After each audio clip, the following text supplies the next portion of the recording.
Bonjour à toutes et bonjour à tous, nouvelle vidéo sur le pressé. Aujourd'hui, on débriefe la draft des Dolphins de Miami et pour ce faire, je suis avec un spécialiste des Dolphins, c'est Pierre. Salut Pierre, tu vas bien?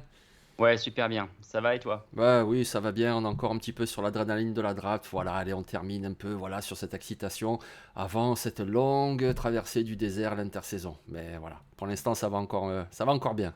Voilà. Bon, Pierre, écoute, déjà merci. Et puis, première question, la question classique, tu habites où et tu fais quoi dans la vie? Alors, j'habite au sud de Nantes, à 20 kilomètres en dessous. Même si je suis originaire du nord de la Bretagne, c'est pour ça que je ne suis pas un supporter du FC Nantes, mais du Stade Rennais. Hein, donc c'est important, j'insiste pour le dire. Sinon, voilà, qu'est-ce que je fais? Je fais partie des gens qui ont changé de vie pendant la période du Covid. Voilà, j'étais directeur d'un grand magasin qui allie la nature et la découverte, pour pas dire le nom. Ça, ouais, on a Et compris, je crois. Mais Et ouais. puis voilà, j'étais président de la Fondation Nature aussi, qui défend des projets sur des projets environnementaux. Et puis en fait, pendant le Covid, j'ai changé de vie et j'ai une entreprise de service à domicile. Donc, je fais de la conciergerie, donc j'entretiens des maisons au bord de mer. Et aussi, j'aide, je rends service à beaucoup de gens qui habitent à la campagne, qui sont un peu isolés. Donc, je donne mon temps pour ces gens-là. Et aussi, ça me donne permet d'avoir plus de temps pour ma famille. Donc ça, c'est très important pour moi. Donc Ah, voilà. ah ouais, c'est top, écoute, hein, franchement. Tu arrives à lier l'altruisme avec quelque chose qui te sert aussi à toi dans ta vie. Donc ouais, c'est parfait ça. Ouais, c'est le grand message du Covid, c'était je veux donner du sens. Oui, oui, oui. Moi, je fais Voilà. partie Toi, des gens qui voilà. ont voulu en donner. C'est ça. Toi, on te dit et tu fais. Voilà. Et Bah, voilà. Et ouais. Là, je c'est prends la bien. décision en tout cas. Ouais, oui, oui. Et c'est courageux parce que c'est pas évident. Ouais. C'est plus dur. Ouais. Ouais. Eh ben super, super, merci Pierre. Donc Pierre, voilà, j'affiche ton Twitter là à l'écran, on peut te suivre évidemment sur Twitter, tu relayes des infos des Dolphins de Miami. Et surtout, tu participes également au podcast avec un petit groupe comme ça de supporters de Miami.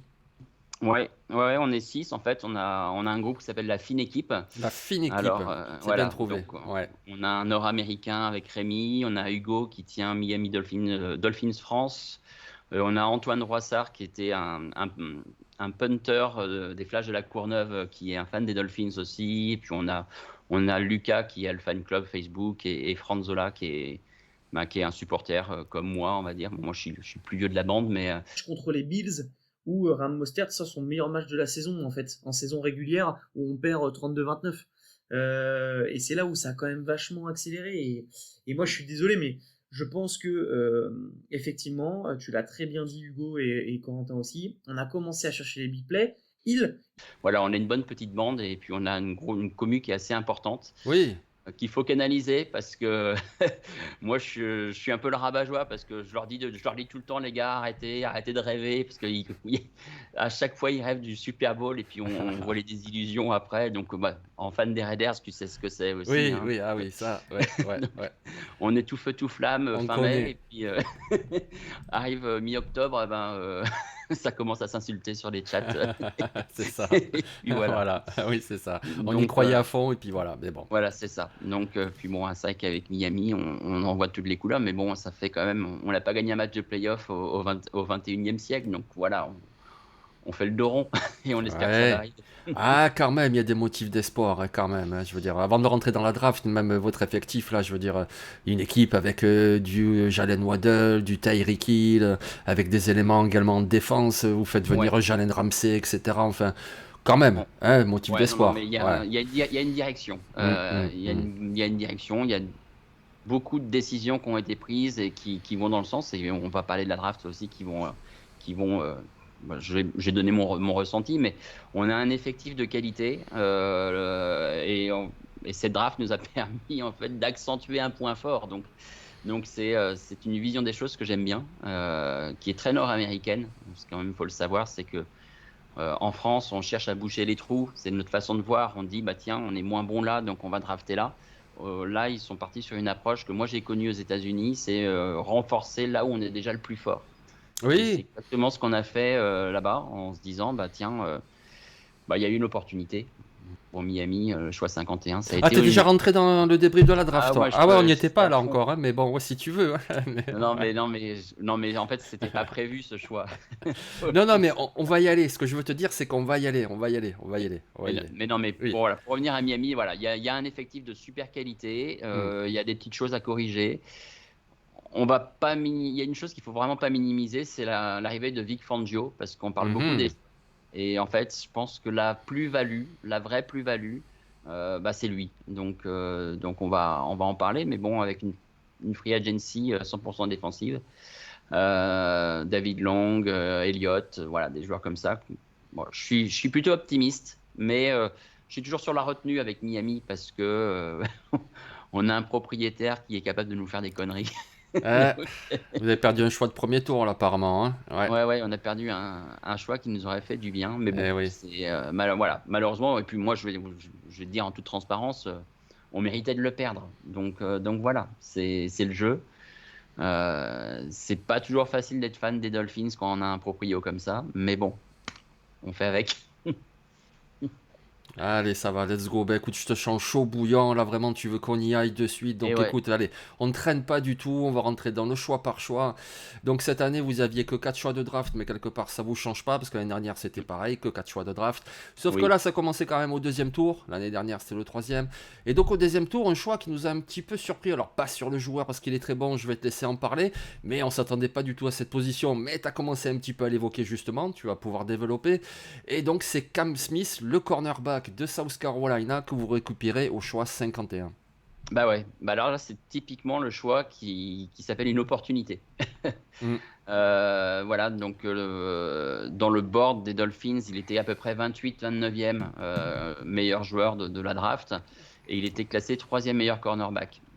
Sachant que avec Fangio, on va changer de système défensif, on va passer sur un système de zone et qu'on a perdu Eric Rowe à Ouais. l'intersaison, qui était quand même le nickel cornerback de l'équipe, voire un petit peu safety. Bon, ça dépend un peu le système qu'on avait. Eric Rowe, puis bon, Noah Igbinoghene. Oh, Je pauvre. sais que tu as du mal à le prononcer, Oui, je t'ai oui. entendu. Mais Noah il s'avère être une déception, hein, Ah donc, ouais. alors, une déception. Moi, je pense qu'on n'aurait jamais dû le drafter parce qu'il était trop brut. Il avait 10 matchs de fac seulement, hein, donc Ouais. c'était un petit peu juste dans une équipe comme Auburn qui était un peu en difficulté en plus à cette période-là. C'était un pari, bon bah on l'a perdu. Ça Voilà, arrive. il y Ouais. en aura d'autres. Je ne vais pas parler, mais bon, chaque équipe connaît ça, hein. À la fin de cette année, on voit qu'il n'y a que 11 joueurs qui vont valider leur 6e année, Mm. leur 5e année, donc c'est quand Oui. même pas beaucoup. Ça veut dire que c'est une draft aussi qui a été compliquée globalement. Donc voilà, donc Cam Smith, c'est une vraie opportunité. C'est un cadeau pour moi qu'on fait à Fangio avec une free agency. Et là, on renforce un backfield défensif qui est déjà bien garni et pour moi qui est élite top 3. Je pars sur les joueurs. Après, il faut que ça prenne, hein. Oui, oui, mais oui, les Donc joueurs, voilà. oui. Ah oui. Mais quand tu as Xavier Howard, Jalen Ramsey, Hollande. Holland, plus Cam Smith par-dessus, Elliott qui a signé pour moi, qui est une belle, un strong safety, qui est bien solide, qui sait bien lire le jeu aussi. C'est le gars qui était Je au Ravens, c'est ça? Ouais, au Ravens, et puis qui était à Détroit l'année dernière. Ah oui, c'est ça, Voilà, ouais. Qui était passé par Notre-Dame à l'université. Ok, et ouais. c'est ça, Ouais. exactement. Qui est voilà, un bon joueur qu'on a signé pour 1,5 million, donc c'est quand même plutôt. Les mecs des Ravens disaient c'est une super affaire. Ouais. Franchement, c'est une super affaire. Bon, après, voilà, c'est pareil, hein, faut voir dans le jeu Oui. ce que ça donne. Mais là, voilà, on a renforcé un point fort. Oui. Honnêtement, j'aurais pas fait ce choix-là, mais je comprends l'approche. Voilà, c'est un peu. Je vais pas critiquer le choix parce que l'avoir en 51, par exemple, il était devant Forbes dans le board des Dolphins qui a été sélectionné en 16, hein. Donc tu Ouais. vois, on a eu des surprises de toute façon à ce soir de draft, mais bon, c'est un joueur physique qui va encore un peu s'épaissir et qui va être à bonne école s'il va avec l'effectif des Dolphins. L'année dernière, on a eu deux grosses blessures à ce poste. C'était Nick Needham et Trill Williams. Donc on a fini avec Kader Kou. On a eu Hmm. Kader Kou, notre petit francophone qui Ouais. a fait toute la saison en UDFA et qui finit d'ailleurs avec des évaluations franchement vraiment très très bonnes Ah ouais, ouais, ouais. Bonne pour ce qu'on en surprise. attendait. Parce Hmm. qu'on n'en attendait pas grand-chose, mais voilà. Donc voilà, j'ai envie de dire que pour les 32 franchises, on n'a jamais trop de DB. Oui, ah bah oui, oui, oui. C'est le poste qui est le plus sujet à blessure. Donc voilà, ça aussi, c'est quelque chose qu'il faut prendre en compte. Ah, ah. Donc voilà, content du choix. De toute façon, je suis content de tous les choix, hein. Je comprends l'approche et on va parler de la suite. Ouais. Le choix Parce que, suivant, qui est au troisième parce que tour. voilà, Ouais. A Chain. Ah, bah vas-y, écoute, je te laisse les clés, hein. Ouais. Je peux même plus en placer une, hein. Vas-y, Non, alors. non, mais, non, mais qu'est-ce que tu en penses, toi, de ce choix, justement? Non, non, moi je vais annoncer le choix et toi tu vas nous dire ce que tu en penses. Après j'en dirai un Vas-y. mot évidemment. Oui, le troisième choix. Donc là on s'attendait un petit peu plus. C'est un running back tout de même. On pensait tous, les supporters des autres équipes, que Miami allait quand même prendre un running back. On pensait tous par exemple à Jahmyr Gibbs, il était présent au deuxième tour. On avait qu'il est parti bien avant. Mais voilà, un running back. Et donc Devon Enchen, le running back supersonique de Texas A&M. Je vais te laisser en parler et puis j'en dirai un petit mot après moi. Bah voilà, un speedster de plus à Miami. Voilà, mais c'est en fait c'est ce que je voulais dire. Ah ben je dirais plus rien parce que Voilà. ouais, c'est ça en plus qui colle bien, je trouve. Moster c'est un speedster, Wilson aussi, puis t'en rajoutes un autre, et puis t'as les receveurs, ils foncent aussi. Enfin, ouais, c'est Mm. super, ça colle bien. C'est les supersoniques de Miami en fait.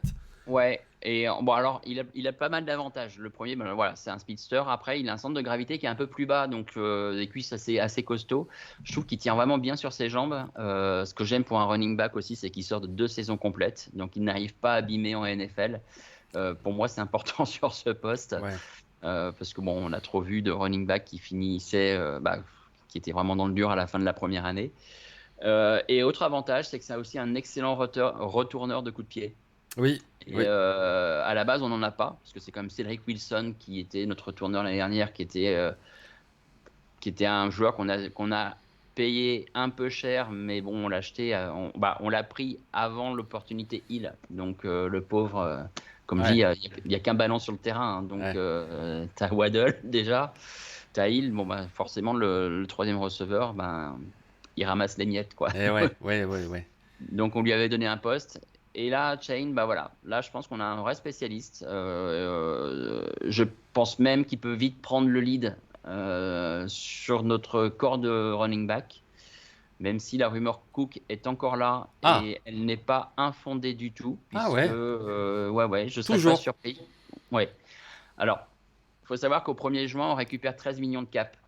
Parce que voilà, Byron Jones, Mm. bon, il sera coupé le 1er juin et puis il le sait, de toute façon, ça a été dit et puis voilà. Et il y a une vraie rumeur Cook qui continue de persister pour moi. Il n'y a pas de fumée sans feu. Elle est après la draft, elle est encore plus présente cette rumeur. Donc par les insiders et les insiders les plus sérieux, puisque à Miami, on a certainement les insiders les plus volatiles de la ligue. Mais bon, mais voilà, je pense que Chain, voilà, dans le corps actuel, je le vois bien prendre le lead assez rapidement et faire un peu comme Taylor au Colts, c'est-à-dire commencer derrière 2-3 joueurs et puis arriver match 8-9, être le numéro 1. Je le dis carrément. Il est plus solide sur ses jambes que Mostert, Ouais, qui a fait qu'une année complète d'ailleurs dans toute sa carrière. Et je le vois bien, voilà, il est costaud et il va vite, il est frais. Donc ça, ouais. c'est important aussi. Donc voilà mon avis. Mais du coup, Mais ça tu. va, Ouais, ça va vite, ça va vite. Et puis en plus, on peut jouer en screen pass sur le côté avec lui. On peut oui. faire beaucoup de choses.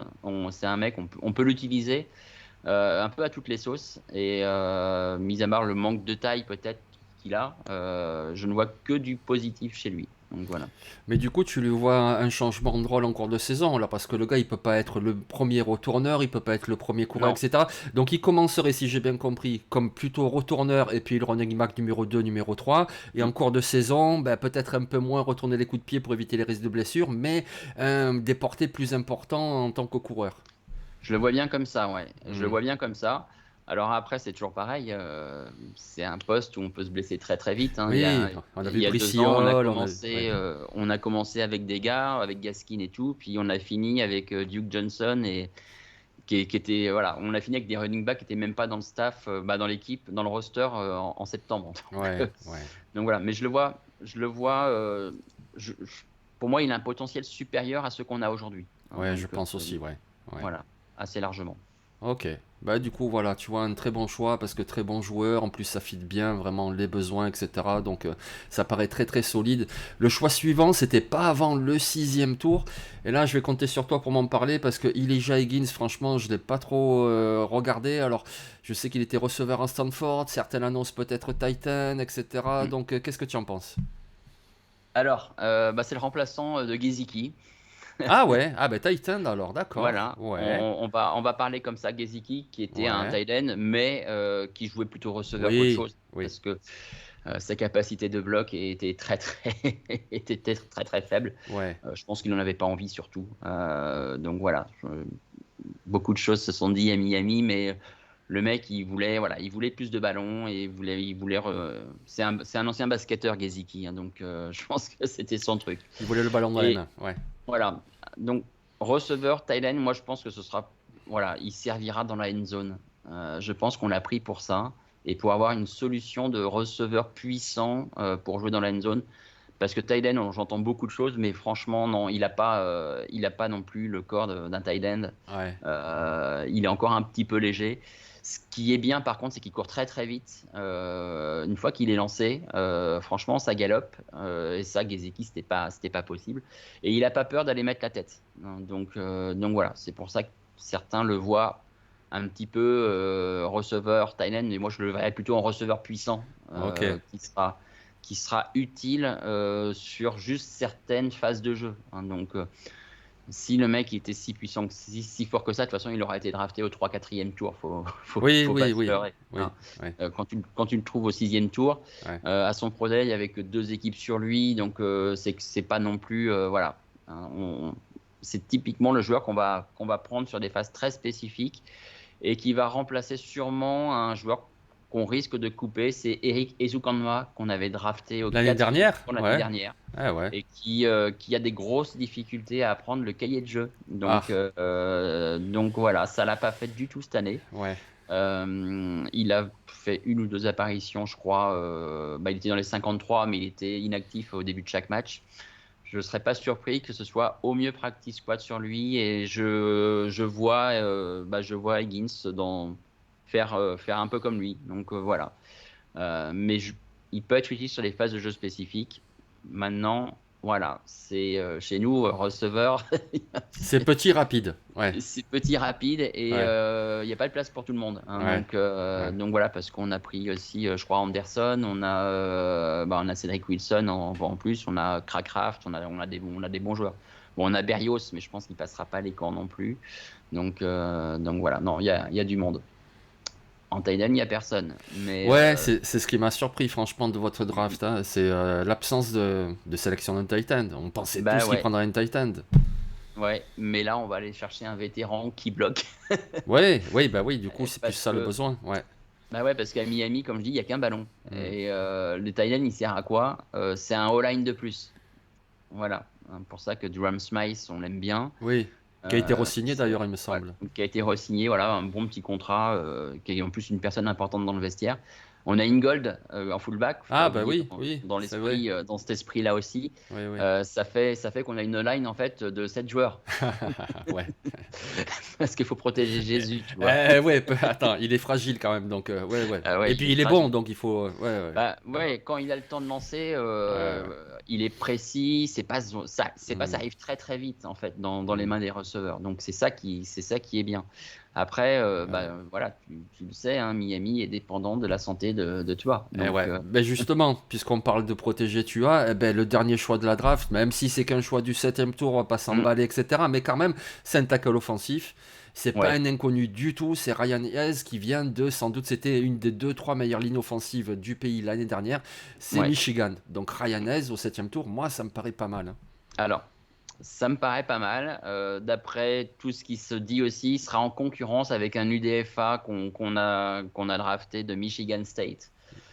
Tu me diras le nom, ce que je vais. Ouais, j'arrête Horst. Ouais, voilà, ils seront 2 pour être le 4e tackle parce qu'on va signer un tackle aussi au 1er juin. Donc ça, c'est sûr et certain. On a pris Ah, contact.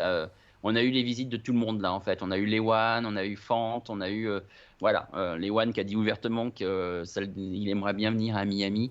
Donc je pense qu'on attend, on attend le 1er juin pour signer un tackle. D'accord, Et excuse-moi, pour ceux qui suivent de loin, à gauche vous avez Armstead, à ouais, droite c'est qui à droite? Austin Austin Jackson. Jackson, d'accord, et donc Alors, un des deux rookies et sans doute une signature à la Free Agency, c'est ce que tu dis. exactement. Ok, Sachant que Armstead joue 9 matchs par an eh ouais, et Austin Jackson en a fait un l'année dernière. ouais. Donc, alors Austin Jackson, ça fait quand même, c'est sa 5e année, mais il a que 23 ans. Oui, ouais. Faut voir. Bon, il y a un énorme potentiel de développement, mais bon, il est poursuivi par la malchance. Ouais, Donc, mais forcément en tackle, Austin Jackson, tu penses? Parce que si vous signez un low one, il n'y a pas possibilité de mettre Jackson en guard, par exemple? eh ben, c'est là la question. De toute Ah. façon, c'est le vrai chantier de Miami. C'est pas les defensive backs, Oui, non, c'est la non. O-line. Ouais. C'est la O-line. Et il y a des satisfactions, hein. Il y a Williams au centre. On en avait parlé. Tu m'avais dit, Oui, ouais, il Connor flag Williams. beaucoup à Dallas et tout. Ben, on l'a Oui, replacé au centre. oui, Il sort avec une très bonne évaluation, une très bonne saison et sans flag quasiment de l'année. ouais. On a Robert Hunt aussi qui est vraiment un joueur plutôt Il est solide. costaud, lui, hein. Ouais. Ouais, très costaud. Qui était. Lui, c'était un gars de Louisiana. De la fac de. Il était de Louisiane, je crois, des Cajuns. C'est un truc comme ça. Mais très costaud. Il y a Et des le bons joueurs. super Eckenberg. Non, je rigole. Alors, non, mais le pauvre, j'ai envie de dire. Non, mais Eichenberg, le pauvre, non, il subit. Il subit beaucoup et Eh ouais. on a tout essayé, hein, en tackle, en guard. Et lui ou Little l'année dernière, hein, qui n'a pas été re-signé, ça a été.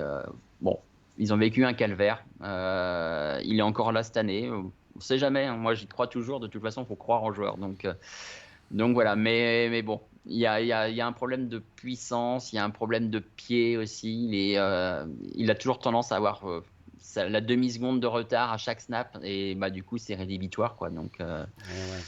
Donc voilà. Bon, on Ok, va. si on revient... Ah, pardon, excuse-moi, je t'ai Non, mais coupé. c'est bon, bon, Eichenberg, Ouais, perd ouais, son âme, c'est la ouais. fin, je pense. Si on revient sur la draft donc des Dolphins, là on a évoqué déjà les 4 choix.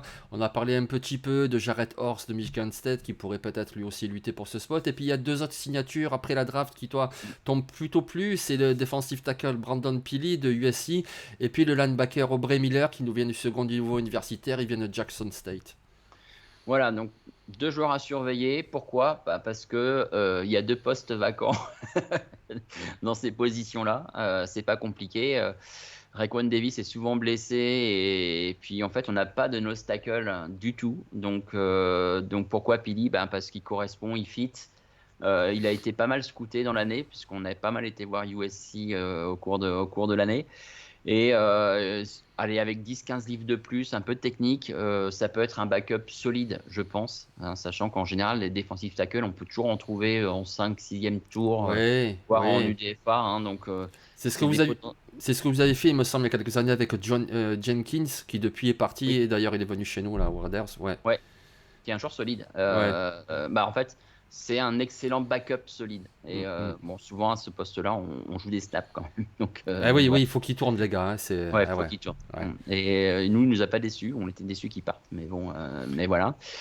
Et Donc puis le Pili, ouais. linebacker. Et Ouais. ouais, et Aubrey Miller, ouais, parle-moi d'Aubrey Et Aubrey Miller. Miller. Alors là, un joueur à regarder. Très dur. c'est c'est un joueur qui fait du hit, qui frappe très très fort. Lui, il a plutôt un bon QI foot. Après, il vient d'une petite fac, donc c'est toujours compliqué en fait d'évaluer ce genre de joueur parce que bah, du coup, l'adversité, c'est un peu la même chose. Et ouais, Et puis voilà, mais bon, il était assez haut dans pas mal de boards et je pense que le fait que tu joues en D2 universitaire, ben, ça calme quand même pas mal au moment de faire le choix. C'était la première signature en fait dès que la draft était finie. Coup de cœur, là c'est clairement le coup de cœur de Fangio. Hein, il a dit c'est un joueur qu'il adore. Nous les supporters, on a regardé un petit peu les vidéos. Bon, c'est vraiment intéressant. Et surtout en linebacker, bah là, on est dans le dur, dans le dur depuis très longtemps. On espère que Tyndall aussi mm, va se développer. ouais. Mais Moi bon, j'avais des espoirs sur lui l'année dernière, et puis bon, après il était que rookie, on va pas l'enterrer, mais non, ouais. non, surtout pas. Je pensais qu'il ferait davantage même en rookie, quoi. Ouais. Ouais, en fait, il a joué un match titulaire, c'est le match où Fields fait 200 yards à la course. Eh ouais, Mais ouais, c'est le métier qui rentre, ouais, on a c'est gagné le ça. match. Donc, Mais mais tu vois, c'est intéressant ce que tu dis, quoi. Je veux dire, si tu as un entraîneur, bon, un coordinateur, mais bref, un entraîneur comme Vic Fangio qui dit, voilà, moi, ce linebacker, vraiment, il Mm. me plaît, il m'intéresse. Ouh, c'est prometteur quand même, parce que bon, Ah Vic ouais. Fangio, il a forcément l'œil sur un linebacker en plus, quoi. Donc, ça peut être prometteur, ça, Aubrey Miller. Bah voilà, en fait, on va le surveiller. Et puis voilà, moi j'ai surtout confiance en Fangio plus qu'en Ouais, Miller ouais. pour l'instant. Donc voilà, on va parler d'un mec qui a fait ses preuves. Et comme, bon, si on a signé un très très mauvais coach au line, on a signé un excellent coach défensif. Donc non, non, voilà, j'ai plutôt confiance. Alors il y a un ou deux autres, comme on a un punter d'Oklahoma aussi qui est arrivé, qui avait fait un punt de 85 yards l'année dernière ou un truc comme Ouh. ça. Bon, ça c'est bon pour YouTube, mais bon, Ouais. on verra. Mais non, non, quand tu vois que tu as quatre choix, de toute façon, tu t'attends pas à avoir un Ouais. plus en draft. Tu te dis Et qu'on fait ce ouais. qu'on peut, voilà, on fait le dos rond. Et puis dans la stratégie de la draft, faut pas oublier que notre premier tour, eh ben, c'était Bradley Chubb, et notre troisième tour, notre quatrième tour, c'était Tyreek Hill. Oui. Non, c'était Ramsey. Donc Ouais. si on met tout ça dans le Ouais. cursus draft, on peut Ouais. dire qu'on a fait une bonne draft. Ouais. Oui, oui, Mais oui. bon, Mais on oui, a mais c'est ça, parce que quand même, oui, c'était des choix de draft que tu as plus, mais c'était pour faire venir des bons joueurs, donc quelque part, ça, ils y sont, quoi. Ouais. C'est ça. Et puis voilà, Miami a essayé en draftant normalement, ça ne marchait pas. Là, ils ont vu que les Rams, avec une stratégie de trade pour joueurs élites, ont réussi à avoir un Super Bowl. Bah, on ne peut pas leur en vouloir de faire cette stratégie, puisqu'il y en a qui ont réussi. Et puis, Oui, euh, et puis si tu tentes rien, ben, tu sais jamais si tu vas y arriver. oui, Donc oui. voilà, c'est intéressant. Mais voilà, récupérer Ramsey cette année, franchement, pour une contrepartie qui est relative, qui est plutôt bonne, hein, pas de premier tour et tout. Bon, des choix de fond parce qu'ils voulaient s'en débarrasser. On va pas se plaindre. Mm, mm. Et tout le monde était surpris d'ailleurs. Oui, oui, oui, mais en même temps, voilà, l'intersaison, tu perds Byron Jones et tu récupères Jalen Ramsey, quoi. Ouais, L'ascenseur émotionnel, il est plutôt pas mal, quoi, parce que ouais. Byron Jones, c'était un bon joueur, tu le perds, ça fait, voilà, mais tu récupères Ramsey, tu dis, ouh, oui, c'est sérieux quand même. Mm. Ouais, ouais, exactement. Sachant que Byron Jones n'avait pas joué l'année dernière déjà Oui. parce qu'il était blessé. Mm. Donc en gros, on récupère un joueur élite, hein, un top 5 Ah cornerback de oui, la ligue. ah oui, même s'il est un peu Euh, régulier, etc., mais c'est un talent phénoménal, donc, ouais, ouais, ouais, ouais. ouais. Bah, je vais mettre sa saison ratée de l'année dernière sur le Rams, l'effet Super Bowl gagné. Et Mm. j'ai l'impression qu'il n'y avait pas trop d'âme l'année dernière. Comme si, voilà, ils ont rempli leur devoir, ils ont gagné le Super Bowl. Stafford qui joue pas de l'année. Pas facile d'être motivé après. C'est peut-être après ça, ouais. Donc globalement, avec ces quatre choix de draft, plus allez, on rajoute un ou deux signatures après la free agency, tu es quand même plutôt optimiste. Tu mettrais quoi comme note à cette bah, draft? C'est disons, difficile, il y a très peu de choix, mais... non, c'est dur de mettre une note. Je vais dire, Ou une appréciation, voilà. allez, on Tu va es mettre, allez. satisfait, tu es content, tu es déçu, voilà. Non, je suis déçu. Non, je suis surtout pas déçu. Moi, je crois toujours au projet, quelle que soit la draft qu'on fait. Quelquefois, on a des choix surprenants. C'est pas ce qu'on aurait fait. Mais Euh, celle-là, mais 2023. celle-là, allez, je suis plutôt satisfait. Je vais pas mettre une super note parce qu'on a quatre choix. Puis je vois, moi, j'étais amoureux de la draft des Steelers, donc ça donne envie Ah d'avoir ouais, ça. Et puis ah ouais. voilà, moi, c'est mon coup de cœur, hein, donc, mais voilà, un C+ qui est une bonne note pour moi et qui sera une mauvaise note pour d'autres. Ah ouais, Parce c'est que pas... Ouais. non, mais quand tu as quatre choix, en fait, là, je mets C+, parce qu'en fait, est-ce qu'on a vraiment fait en sorte que les Dolphins se soient vraiment améliorés à cette draft-là? Bah, j'ai envie de dire partiellement. Voilà. Alors que d'autres se sont vraiment améliorés. J'ai envie de Hmm. dire qu'il y a 30 équipes qui se sont vraiment améliorées. Nous, on a amené de la profondeur sur un poste de defensive back. Est-ce qu'il sera titulaire jour 1? Je ne suis même pas capable de le dire. Hmm. Notre running back au troisième tour, bah, il va commencer RB3 comme beaucoup de rookies, puis il va monter tranquillement. Day one, est-ce qu'on aura un rookie titulaire? Je pense pas. Ouais, ouais, ouais. Tu Ok, vois? je vois, je comprends. Ouais, ouais, je Mais, comprends la logique. mais on est sur un projet d'avenir qui fait que d'ici 2 ans, c'est une draft qui pourra être géniale, alors qu'on a eu que 4 choix. Ouais. Je préfère être prudent, comme je t'ai dit, parce qu'à Miami, on a toujours été tout feu, tout flamme. Je préfère être prudent, mettre un C+, et avec une note super positive, en fait, avec une appréciation positive, tu vois. Allez, ça marche, on fait comme ça. Bah écoute, voilà, on arrête là pour notre débrief de la draft des Dolphins. C'était très intéressant vraiment d'avoir ton avis de passionné, on le sent, voilà, tu es vraiment pris par cette franchise. Et si tu permets, je te propose de terminer cet épisode par un petit jeu, une petite question quiz, un qui suis-je. Je vais te donner 4 indices, tu vas devoir me retrouver un joueur, c'est un joueur qui est très connu, t'inquiète pas. Après voilà, j'espère que tu es un petit peu un amateur de cinéma, parce que j'y suis allé un petit peu comme ça en mixant les deux. Donc écoute, il faut retrouver ce joueur, je te donne un premier indice. Mon prénom est celui d'un réalisateur. Mon nom est celui du méchant dans le film Matrix. Troisième indice, je suis un pass rusher de la draft 2023. Je te répète les 3 premiers indices. Ouais. Mon prénom est celui... Mon prénom... Ah, attends. C'est peut-être mal exprimé même. Non, mais Mon prénom est le nom d'un réalisateur. Voilà. Pas et celui parce que c'est pas le prénom d'un réalisateur. Mon non, mais prénom ouais. du joueur est le nom d'un réalisateur. Mon nom de famille à ce joueur est celui du méchant dans le film Matrix. C'est là j'ai un trou de mémoire. Et je suis un pass rusher de la draft 2023. Je te laisse quelques secondes et après je te donnerai le 4e indice et là tu devrais trouver. Ouais, je me fais aider. Non, mais Matrix. je ne sais pas. Ouais, mais en fait, je me rappelle de Neo, des trucs comme ça, mais Ouais. ça fait longtemps Matrix, Oui, bon. même si j'ai 44 ans. Euh, je ne sais pas, j'ai un trou de mémoire. Alors Je- ce joueur, 4e indice, j'ai été drafté, donc là, en 2023, par les Eagles de Philadelphie. Ah oui, alors c'est celui qui était en fin de Nolan Smith. C'est ça, c'est Voilà. ça. Donc le réalisateur, c'est Christopher Nolan. Et oui, Voilà. ouais, Le ouais. méchant dans Matrix, ben, c'est l'agent Smith. Ben voilà. Voilà. Mais d'ailleurs, qui est descendu bien bas lui aussi. Et quelle Oui. draft encore des Eagles. Ouais, ah ouais, une belle draft. Ouais, ouais. Une draft d'opportunistes. Et une draft de Bulldogs. Voilà. Ouais, mais bon, Ils ont vu c'est. Georgia, ils ont pris Georgia. Mais oui, c'est très bien. Ouais, Et ouais. puis ils n'ont pas pris les moins bons. Hein. Ouais, non, c'est clair. Ah ouais, moi, Nolan Smith, j'adore. Ouais. Ouais, Bon, très bah bien. écoute, merci beaucoup, Pierre. Évidemment, voilà, j'engage tout le monde à aller te suivre sur Twitter. Évidemment, on va suivre la fine équipe. Vous allez faire des débriefs, j'imagine, de la draft bientôt.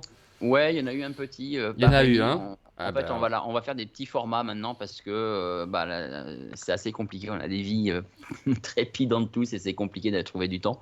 Et on va faire un Dolphin Daily de 5 minutes tous les lundis, un truc comme ça, 5-10 minutes. Et les petites actualités, parce qu'on est en saison morte, donc il n'y a pas grand-chose. ouais, Donc ouais. voilà, les rookie camp, des choses comme ça, on ne D'accord. sait jamais. Petite Ouais, signature. ouais, Et ouais. puis, on va changer, on va faire un petit format court pour l'intersaison. Ah bah écoute, très bien, j'ai mis les liens, les gens pourront s'abonner, puis suivre ça. Et puis s'ils veulent également, tu fais également justement avec un autre supporter des Dolphins, tu l'as mentionné tout à l'heure Rémi, tu as également une autre émission, ça s'appelle Sportorama, où là vous parlez un petit peu d'autres sports aussi, de choses que vous aimez Exactement. bien, que ce soit de la Formule 1, du golf, du cyclisme, etc. Ouais, parce qu'en fait, Rémi et moi, notre vraie passion, c'est le sport de manière générale. Donc, Uh-huh. il y en a qui adorent regarder des séries, bah, nous, on regarde du sport en boucle. On adore ça. Et puis, bah, ouais, on s'est pris d'amitié sur Twitter et on est parti sur un nouveau format Mhm. qu'on trouve sympa, qu'on fait vraiment pour le plaisir. Et puis, voilà, le but, c'est de prendre du plaisir et de partager notre passion. Donc, ouais. Ouais, ben là aussi, hop, voilà. Et en bas, vous avez l'aileron arrière d'Hamilton. Donc Hamilton est devant. La voiture grise que vous voyez sur l'écran du haut, en fait, on voit l'aileron arrière sur l'écran du bas. Donc là, on a Alonso au tour 37 qui tente de passer à l'intérieur. Il va partir en sous-virage. C'est fou comment il rattrape ça, mais tu as l'impression qu'il conduit genre une Peugeot 205. Là. Ça n'a pas de sens. Mais Puis c'est un une. tour. Et au tour 38, ah ouais, fin de dalle à l'extérieur pour plonger. Et il va te passer ça sur le prochain virage à l'intérieur. Ça va être magnifique là. Je l'ai mis pour nos amis, ils vont pouvoir s'abonner et puis vous suivre également pour cette chaîne. Bon, bah écoute, merci beaucoup Pierre. Salut Jean-Michel. Et quant à nous les amis, on se retrouve dès demain pour la dernière vidéo de ce genre. Voilà le débrief d'une draft avec un spécialiste d'une franchise. Et demain, j'irai voir un rival de Pierre puisqu'on parlera de la draft des Bills. Allez, ciao. Salut tout le monde.